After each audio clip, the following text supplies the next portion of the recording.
سورہ الحاقہ کی آخری آیات اللہ تعالیٰ فرماتے ہیں کہ ہمیں معلوم ہے تم میں بہت سے لوگ اس قرآن کا انکار کرنے والے ہیں، اس قرآن کو نہیں مانتے۔ وَإِنَّهُ لَحَسْرَةٌ عَلَى الْكَافِرِينَ، لیکن جو انکار کرنے والے لوگ ہیں یہ قرآن قیامت کے دن ان کے لیے افسوس کا ذریعہ بنے گا۔ آج تو خوش ہیں، کل افسوس کریں گے۔ جو لوگ بھی کسی بھی حق بات کا انکار کرتے ہیں، اپنے آپ کو بھی بے وقوف بناتے ہیں، سامنے والوں کو بھی بے وقوف بناتے ہیں، دنیا میں ان کو کچھ پذیرائی، کچھ مقبولیت مل جاتی ہے، لیکن اس آیت سے ہمیں پتہ چلتا ہے کہ آخرت میں انہیں اپنی ان حرکتوں پر افسوس ہوگا۔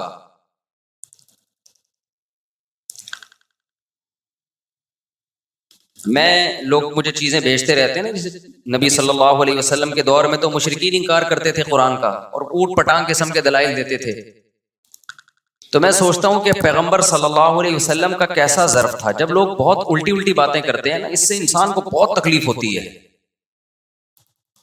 اور اس میں لوگوں میں وہ کنفیوژن بھی پیدا کر رہے ہوں، 2 اور 2 4 کی طرح کچھ چیزیں کلیئر ہوتی ہیں، لیکن اب ہر چیز میں جب سے یہ سوشل میڈیا آزاد ہوا ہے، ہر چیز میں کنفیوژن پیدا کی جا رہی ہے۔ وہ تمام چیزیں جو 2 اور 2 4 کی طرح تھی نا، ان کو بھی مشکوک بنایا جا رہا ہے۔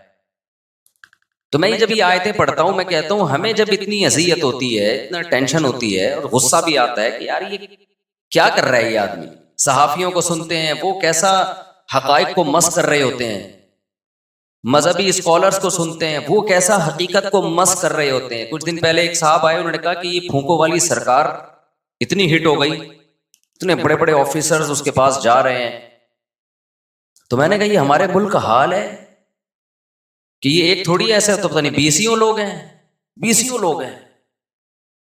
یہ تو میڈیا میں کچھ لوگ آ گئے، ورنہ تو جو روحانیت اور عاملوں پہ میں صبح شام بولتا رہتا ہوں، اگر میں نہ بولتا تو 4-6 لوگ جو بچ گئے ہیں وہ بھی جا رہے ہوتے، 4-6 لوگ جو بچ گئے ہیں نا عاملوں کے پاس جانے سے، 4-6 ہی ہیں، اس سے زیادہ نہیں ہیں، تو وہ بھی جا رہے ہوتے۔ تو انسان کو تکلیف ہوتی ہے کہ یار تم کوئی تو بیس ہونی چاہیے کسی بات کی، حقائق کو کیسا مس کیا جاتا ہے۔ تو جب میں قرآن کی آیتیں پڑھتا ہوں تو قرآن میں نا نبی صلی اللہ علیہ وسلم کے لیے تسلیاں بہت ہیں۔ ہم جب شروع میں درس تفسیر پڑھتے تھے مدرسے میں، تو میں بار بار سوچتا تھا کہ یار اللہ اپنے نبی کو اتنی تسلیاں کیوں دے رہا ہے؟ بس ایک دفعہ بتا دیا نا کہ یہ لوگ آپ کی مخالفت کرتے ہیں، آپ صبر کریں، یہ آپ کی مخالفت کرتے ہیں، آپ صبر کریں، اللہ فیصلہ کر لے گا، اللہ فیصلہ کر لے گا۔ یہ مضمون بہت ہے۔ تو میں کہتا تھا اللہ میاں نے اتنا زیادہ کیوں؟ بھائی وہ مخالفت کر رہے ہیں تو نبی اپنا کام کرتے رہیں، کیا خیال ہے بھائی؟ ہمارے نبی تبلیغ کرتے رہیں، وہ آپ کو جادوگر کہیں، وہ آپ کو شاعر کہیں، وہ آپ کی بات کا انکار کریں۔ انہوں نے معجزہ مانگا، نبی نے چاند کے 2 ٹکڑے کر دیے، انہوں نے کہا یہ تو جادو ہے۔ تو آپ صلی اللہ علیہ وسلم دعوت میں لگے رہیں، اللہ کو تسلی دینے کی ضرورت کیا ہے؟ بس ایک دفعہ دے دی۔ لیکن جب انسان خود بھگتتا ہے نا، پھر پتہ چلتا ہے بھائی ایک آدھ دفعہ کی تسلی کافی نہیں ہے۔ ہمارے ایک استاذ ہیں، بڑا کام اللہ ان سے دین کا لے رہا ہے، لیکن لوگ ان کے خلاف بہت ہیں، حالانکہ میں ان کو ذاتی طور پہ جانتا ہوں، وہ بہت ہی مخلص ہیں۔ ایک دن ہنس کے کہنے لگے کہ میں جس اخلاص سے میں کام کر رہا ہوں نا، لوگوں کو سمجھ میں نہیں آ رہا کہ اتنا بھی کوئی مخلص ہو سکتا ہے، اور حقیقت یہی ہے، اس لیے لوگ میرے خلاف ہو گئے کہ یار یہ کچھ سازش ہے۔ موسیٰ علیہ الصلوۃ والسلام جو تھے نا، وہ بہت دور جا کے نہایا کرتے تھے، غسل کیا کرتے تھے، کیونکہ آپ کی طبیعت میں حیا بہت زیادہ تھی، اپنی قمیض بھی کسی کے سامنے نہیں اتارتے تھے، بہت زیادہ حیا تھی۔ تو جو فسادی لوگ تھے انہوں نے کہنا شروع کر دیا ان کے جسم میں کوئی بیماری ہے، برس کی داغ واغ پڑے ہوئے ہیں، اس لیے یہ اتنا زیادہ پردہ کرتے ہیں، اتنا دور جا کے نہاتے ہیں کہ ایک جسم کا حصہ بھی نظر نہ آئے، حالانکہ وہ تو شرم و حیا کی وجہ سے۔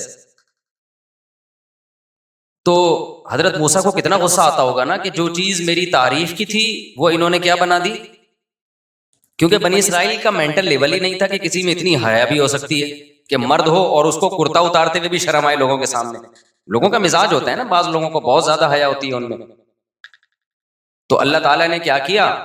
اللہ تعالیٰ نے موسیٰ علیہ السلام پہ جو الزام لگ رہا تھا نا کہ ان کا جسم خراب ہے اندر سے، یہ اتنے چھپا کے رکھتے ہیں اس کو، نہاتے بھی بہت دور جا کے ہیں، کسی کو ذرا بھی باڈی نظر نہ آئے، تو اصل میں اندر سے معاملہ کیا ہے؟ خراب ہے، داغ واغ ہے اور کوئی بیماری ہے نہیں۔ اتنا زیادہ انہوں نے پروپیگنڈا کیا نالائقوں نے کہ قرآن میں اللہ تعالیٰ نے فرمایا کہ فَبَرَّأَهُ اللَّهُ مِمَّا قَالُوا، اللہ نے موسیٰ علیہ السلام کو ان کے الزامات سے بری کر دیا. بخاری میں حدیث ہے کہ موسیٰ علیہ السلام کہیں دور جا کے غسل کر رہے تھے اور اپنے کپڑے اتار کے رکھے انہوں نے پتھر پہ, تالاب میں چلے گئے, پتھر کپڑے لے کے بھاگ گیا. بخاری کی حدیث ہے, پتھر کپڑے لے کے اللہ نے حکم دیا پتھر کو بھاگ جا بھائی تو. موسیٰ علیہ السلام باہر نکلے تو پتھر مارکیٹ سے شارٹ. موسیٰ علیہ السلام نے دیکھا پتھر آگے آگے جا رہا ہے نا, بھاگ رہا ہے, حضرت موسیٰ پیچھے پیچھے دوڑ رہے ہیں. تو پتھر حضرت موسیٰ علیہ السلام کو آبادی میں لے کے آ گیا, جہاں بنی اسرائیل جو فسادی لوگ اس طرح کی باتیں, سارے نہیں کر رہے تھے, کچھ لوگ کر رہے تھے. انہوں نے حضرت موسیٰ کا جسم دیکھا تو حدیث کے الفاظ ہیں کہ سب سے خوبصورت ترین جسم موسیٰ علیہ السلام کا. یعنی وہ حیران ہو گئے, کیا اللہ نے ان کو ایک فٹنس ہوتی ہے نا, یہ والے باڈی بلڈروں کی فٹنس نہیں جو سپیڈ بریکر نکلے ہوئے ہوتے ہیں یہاں سے, اس کو لوگ سمجھتے ہیں کہ یہ حسن ہے, یہ کوئی حسن نہیں ہے. اللہ سب سے زیادہ پیغمبروں کو حسین بناتے ہیں. نبی صلی اللہ علیہ وسلم کا سینہ اور پیٹ برابر تھے. ایسا نہیں تھا کہ یہ سینہ نکلا ہوا ہے اور کمر بالکل یوں کر کے اور یہاں سے کٹس اور یہاں سے کٹس. یہ تو میں کسی باڈی بلڈر کی مذاق نہیں اڑا رہا, لیکن یہ کوئی نیچر نہیں ہے. یہ تو عجیب سے باڈی ہوتی ہے, تمیز کا آدمی ہونا چاہیے. پیٹ نہ نکلا ہوا ہو, ہائٹ ہو, سینہ تھوڑا چوڑا ہو, اس کا گول سے بازو ہو, اس کو فیٹ ویٹ نہ ہو, یہ یوں کر کے جو سینے لٹک رہے ہوتے ہیں لوگوں کے, تو نارمل ہونا چاہیے. یہ تمام پیغمبروں کو اللہ نے حسن و جمال دیا ہے, مضبوط تھے وہ تمام پیغمبر. موٹی اسکن نہیں ہونی چاہیے, جیسے ہوتا ہے نا آج کل اتنا, جیسے لوگوں کے, بعض لوگوں کے, سب کی بات نہیں. تو موسیٰ علیہ السلام کا جب انہوں نے جسم دیکھا تو انہوں نے کہا کہ اس سے زیادہ خوبصورت تو کوئی ہو نہیں سکتا. تو قرآن میں اللہ نے کہا کہ اللہ نے بری کر دیا موسیٰ کو اس الزام سے. لوگوں نے کہا بھائی یہ حیا ہے ان میں. اب وہ تو پیغمبر تھے, اللہ نے بری کر دیا, لیکن اللہ ہر ایک کو تھوڑی اس طرح الزام سے بری کرتا ہے. تو میں نے طلبہ کو ایک بات کہی, میں نے کہا دیکھو اس دور سے یہ فسادی لوگ ہر عمل کی الٹی تعویل کرتے ہیں, ہر عمل کی الٹی تعویل. آپ کوئی بھی اچھا کام کرو کیڑے نکالیں گے بیٹھ کے. ہمارے جامعۃ الرشید میں تو ایسا بہت ہے. جامعۃ الرشید جب کوئی کام کرتا ہے نا, ابھی یعنی 14 اگست منا رہا ہے تو ابے یہ حکومت کے پٹھو ہیں, یہ حکومت کو, میں نے کہا یار ان کا حکومت سے کیا لینا دینا, ملک کی محبت پیدا کرنے کے لیے کر رہے ہیں, ملک تو ہم سب کا ہے نا, تو کچھ اچھا سوچ لو. بولے یار ملک کے لیے کر رہے ہیں تاکہ ملک بچے. ملک, ہمارے جامعۃ الرشید کے بڑے ایک بات کہتے ہیں کہ ملک اگر گیا نا تو نہ اس کا فوج کو کوئی بڑا نقصان ہوگا, نہ عدلیہ کو کوئی بڑا نقصان ہوگا, نہ اسٹیبلشمنٹ کو کوئی بڑا نقصان ہوگا, نہ ہمارے سیاسی لیڈروں کو. یہ سب ان میں جو بڑے بڑے لوگ ہیں پتلی گلی سے نکل جائیں گے.